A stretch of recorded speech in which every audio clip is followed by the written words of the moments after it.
रमेश अपने ठेले पर हरे धनिये रखकर ग्राहकों को आवाज लगा रहा था। अरे ताजी ताजी हरे धनिये ले लो। बिट्टू नाम का एक ग्राहक रमेश के पास आकर कहता है, भैया मुझे 10 रुपए का हरा धनिया दे दो। रमेश ने 10 रुपए लेकर हरे धनिये उस ग्राहक को दे दिए। भैया 10 रुपए के इतने कम हरे धनिये? भैया महंगाई बहुत है। अब इतनी भी महंगाई नहीं है। ये क्यों नहीं कहते कि तुम मनमानी कीमत लगाकर ग्राहकों को ठग रहे हो?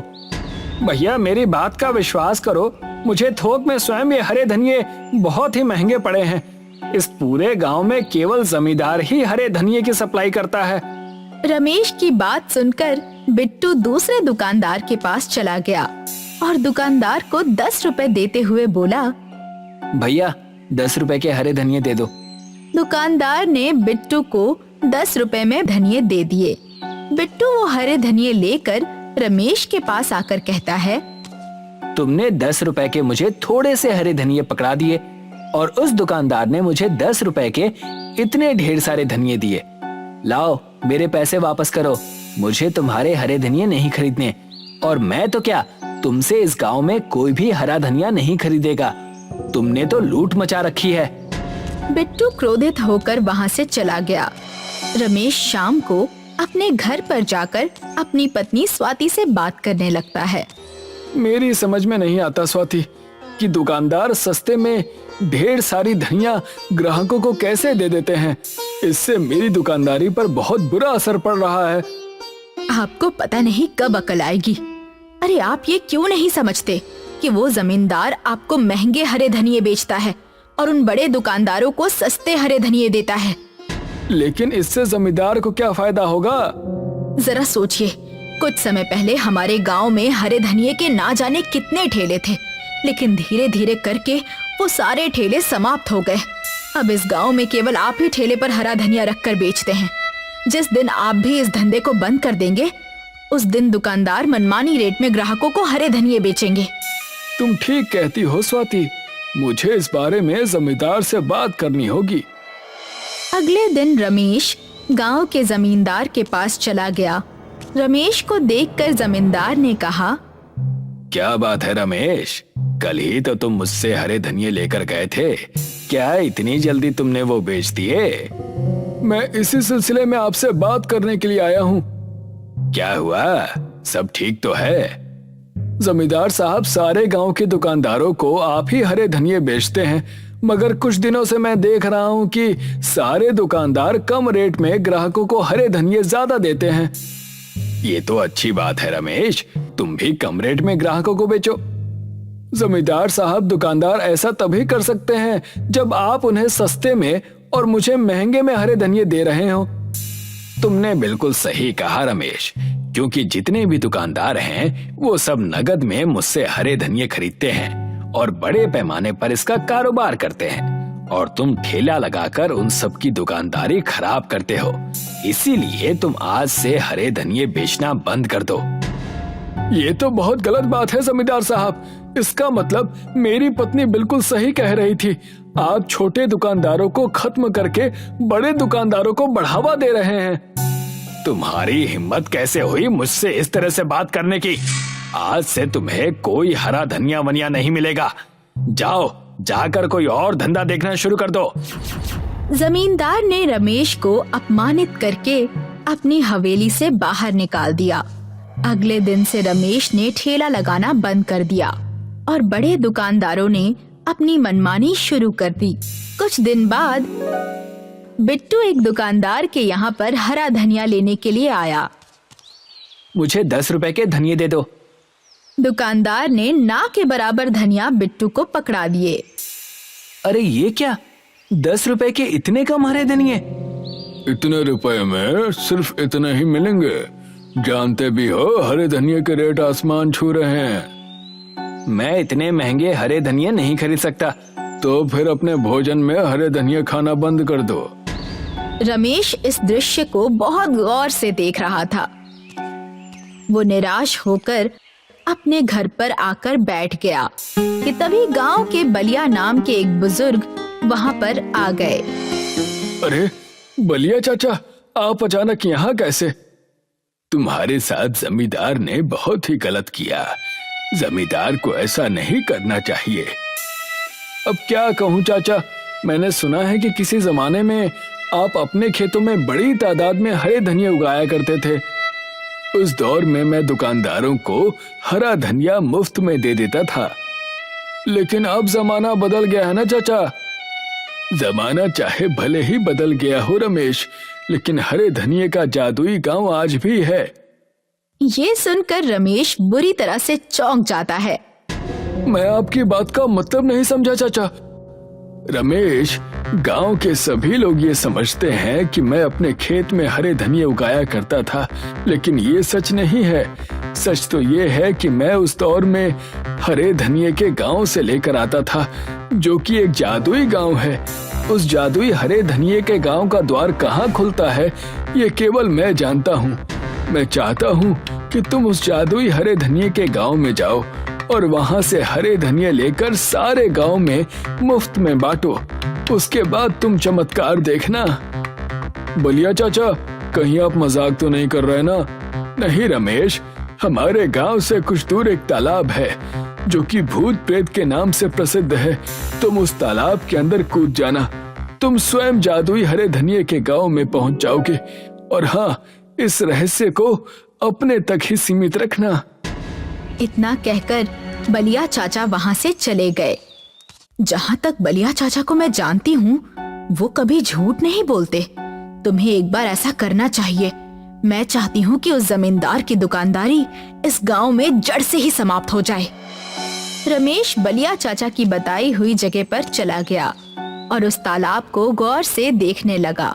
रमेश उस तालाब के अंदर कूद गया। उसने स्वयं को एक अजीबोगरीब गांव में पाया।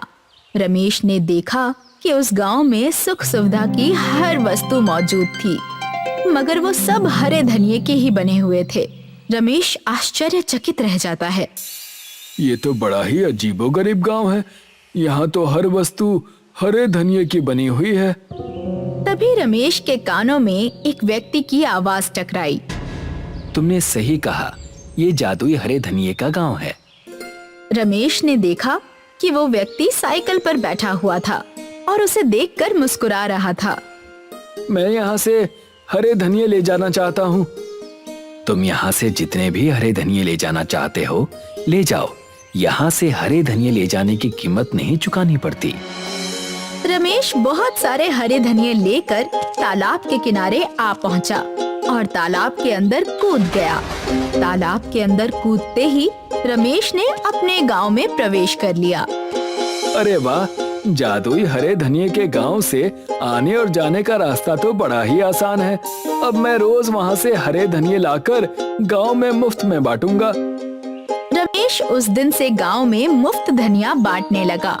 कुछ दिन बाद एक ग्राहक रमेश से आकर कहता है, अरे भैया, तुम्हारे यहाँ के हरे धनिये में कोई दवाई मिली हुई है क्या? नहीं तो क्या हुआ, सब ठीक तो है। मेरी पत्नी के पेट में बहुत दर्द रहता था, लेकिन जब से उसने तुम्हारे हरे धनिये को भोजन में डालना शुरू किया, तब से वो बिल्कुल ठीक है। इतना बोलकर वो व्यक्ति रमेश को बहुत सारे पैसे देकर चला गया। कुछ दिन के बाद रमेश के लाए हुए हरे धनिये खाने से रमेश के गांव के बीमार लोग सही होने लगे और रमेश को बतौर इनाम बहुत सारे पैसे देकर जाने लगे। जमींदार गुस्से से आग बबूला हो उठा और अपने आप से कहा, आखिर ये दो कौड़ी का रमेश अपने आप को समझता क्या है? इसकी वजह से मेरा सारा धंधा चौपट हो गया। मैं इसे छोड़ूंगा नहीं, मैं इसे सबक सिखा कर रहूंगा। इतना कहकर जमींदार गुस्से से बाजार में उस जगह पर चला गया जहां पर रमेश अपना ठेला लगाता था। रमेश, तुम्हारी वजह से मेरा धंधा चौपट हो गया है। मैं तुम्हें कल तक का समय देता हूँ। इस गांव को छोड़कर चले जाओ, नहीं तो मुझसे बुरा कोई नहीं होगा। रमेश को कुछ भी करने से पहले एक बार सोच लेना जमींदार। क्या कहना चाहते हो तुम? रमेश के लाए हुए हरे धनिये खाने से गांव के तमाम बीमार लोग स्वस्थ हो गए। और रमेश हमसे हरे धनिये के पैसे भी नहीं लेता है। तुम सब पागल हो गए हो। ये मुफ्त में हरे धनिये जरूर देता है, लेकिन गांव के ना जाने कितने मूर्ख लोग इसके हाथ में बहुत सारे पैसे रखकर चले जाते हैं। क्या कभी उसके बारे में सोचा है तुमने? क्योंकि उनके परिवार में बरसों से बीमार लोग रमेश के हरे धनिये खाने से ठीक हो जाते हैं। तुम पागल हो गए हो क्या? कभी तुमने इससे पूछा है कि आखिर रोज रोज इतने ढेर सारे हरे धनिये लाता कहां से है? मुझे विश्वास है कि ये जरूर कहीं से चोरी करके लाता होगा। तभी वहाँ पर बहुत से लोगों की भीड़ एकत्रित हो गई। उस भीड़ में से एक व्यक्ति जमींदार से कहता है, कहीं से भी लाता हो, हमें इस बात से क्या लेना देना। हम सिर्फ इतना जानते हैं कि इसके हरे धनिये खाने से लोग ठीक हो रहे हैं। अब यहाँ से सीधे तरीके से चले जाओ जमींदार, नहीं तो ये भीड़ देख रहे हो ना, ये तुम्हें मारने के लिए ही एकत्रित हुई है। भीड़ देखकर जमींदार बुरी तरह से डर गया और वो चुपचाप वहाँ से चला गया। जमींदार इतना डर गया कि अगले दिन वो गांव छोड़कर ही चला गया। रमेश की पत्नी स्वाति रमेश से कहती है, मैंने आपसे कहा था ना कि बलिया चाचा कभी झूठ नहीं बोलते। तुमने सही कहा था स्वाति। तभी वहाँ पर बलिया चाचा आ गए और रहस्यमयी अंदाज में मुस्कुराते हुए रमेश की ओर देखकर बोले, क्या कहा था मैंने तुमसे? उस जादुई हरे धनिये के गांव से हरे धनिये लाने के बाद उसका चमत्कार देखना। बलिया चाचा की बात सुनकर रमेश और उसकी पत्नी दोनों हंसने लगते हैं।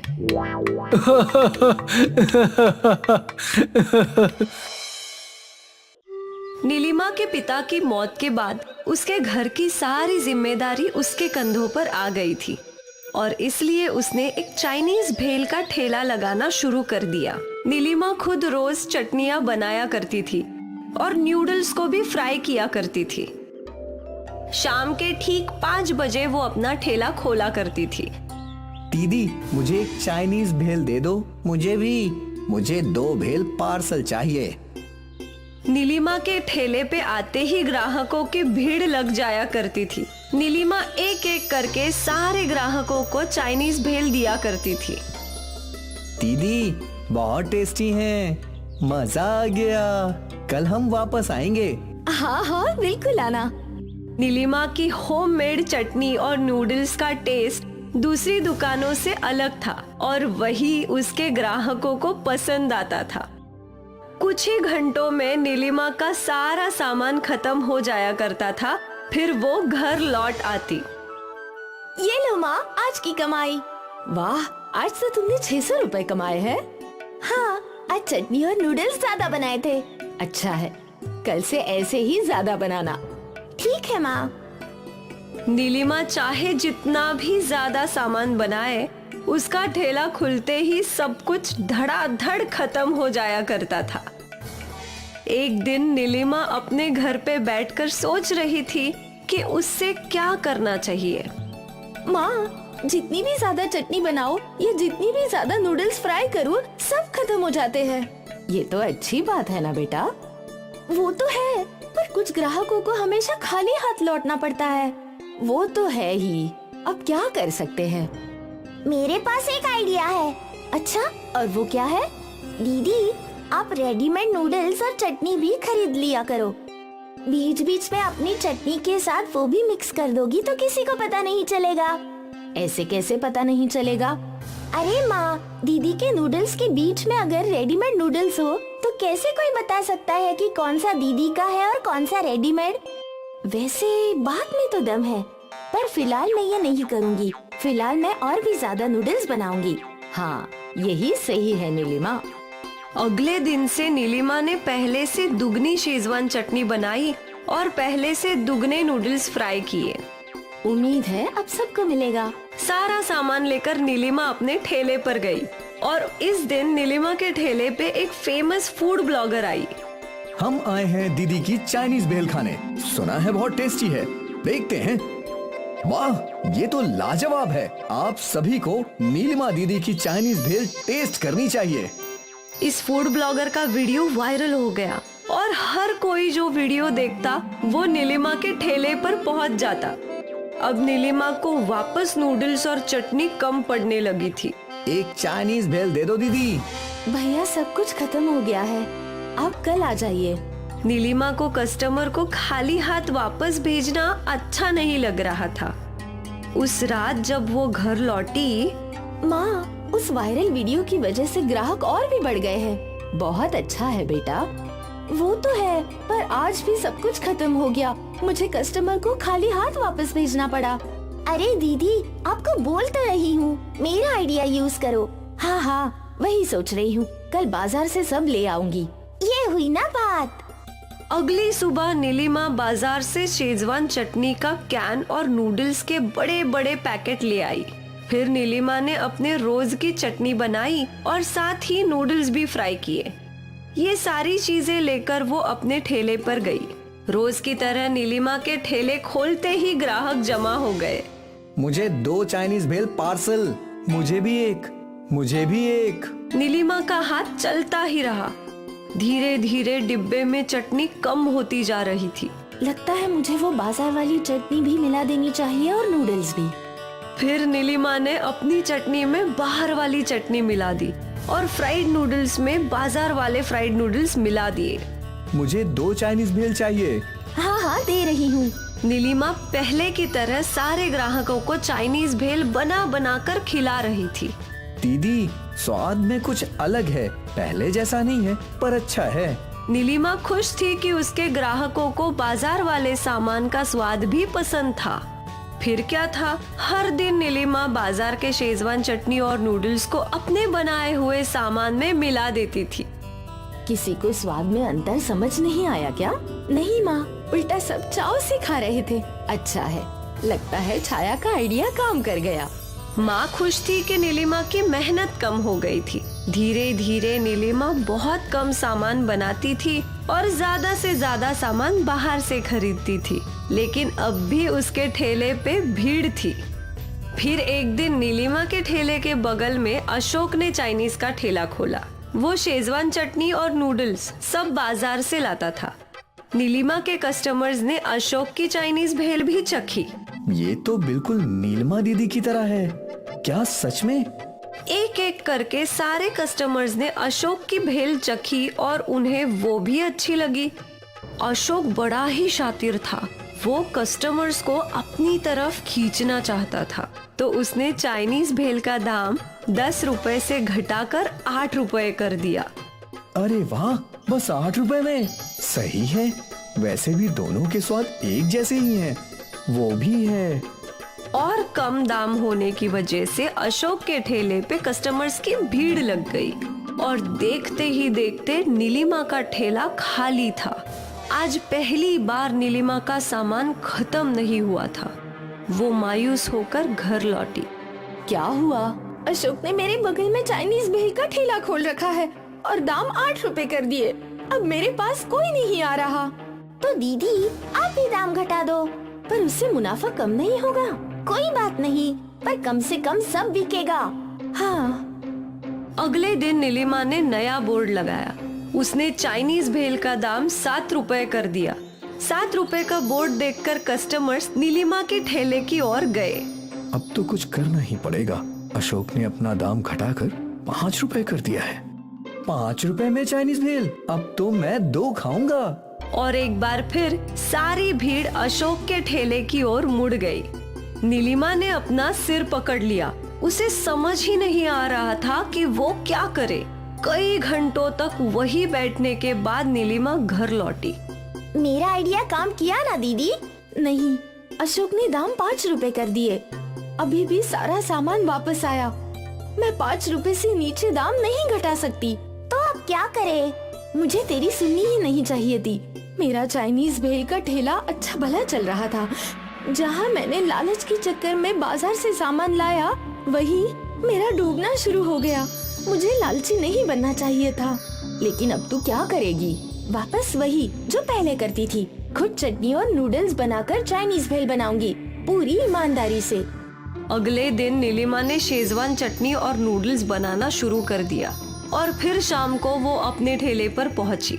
नीलिमा ने बोर्ड चेंज किया और 10 रुपए लगा दिया। और उसके ऊपर लिख दिया होममेड। कुछ देर तक नीलिमा के ठेले पर कस्टमर्स नहीं थे, पर फिर एक औरत आई। आपकी चाइनीज भेल महंगी क्यों है दीदी? मेरी चटनी और नूडल्स होममेड है। ऐसा स्वाद आपको मार्केट के नूडल्स और चटनी में नहीं मिलेगा। एक चाइनीज भेल दीजिए ना। हाँ। नीलिमा ने उस औरत को चाइनीज भेल दिया। वाह, बहुत अच्छी है। आज तक ऐसी चाइनीज भेल नहीं खाई। धीरे धीरे नीलिमा के रेगुलर कस्टमर्स ने चाइनीज भेल चखी ये तो एकदम पुरानी वाली है, मजा आ गया। और फिर क्या था, सारे कस्टमर्स नीलिमा के चाइनीज भेल के ठेले पर लौट आए। अशोक के ठेले पर दाम कम था, पर कोई वहाँ भटकता भी नहीं था। अशोक सोचता रहा कि वो क्या कर सकता है, पर नीलिमा के ओरिजिनल चाइनीज भेल का तो तोड़ ही नहीं था। एक बार फिर नीलिमा का व्यापार बढ़ा। वो खुश थी और फिर कभी भी उसने अपने व्यापार में लालच को आने नहीं दिया।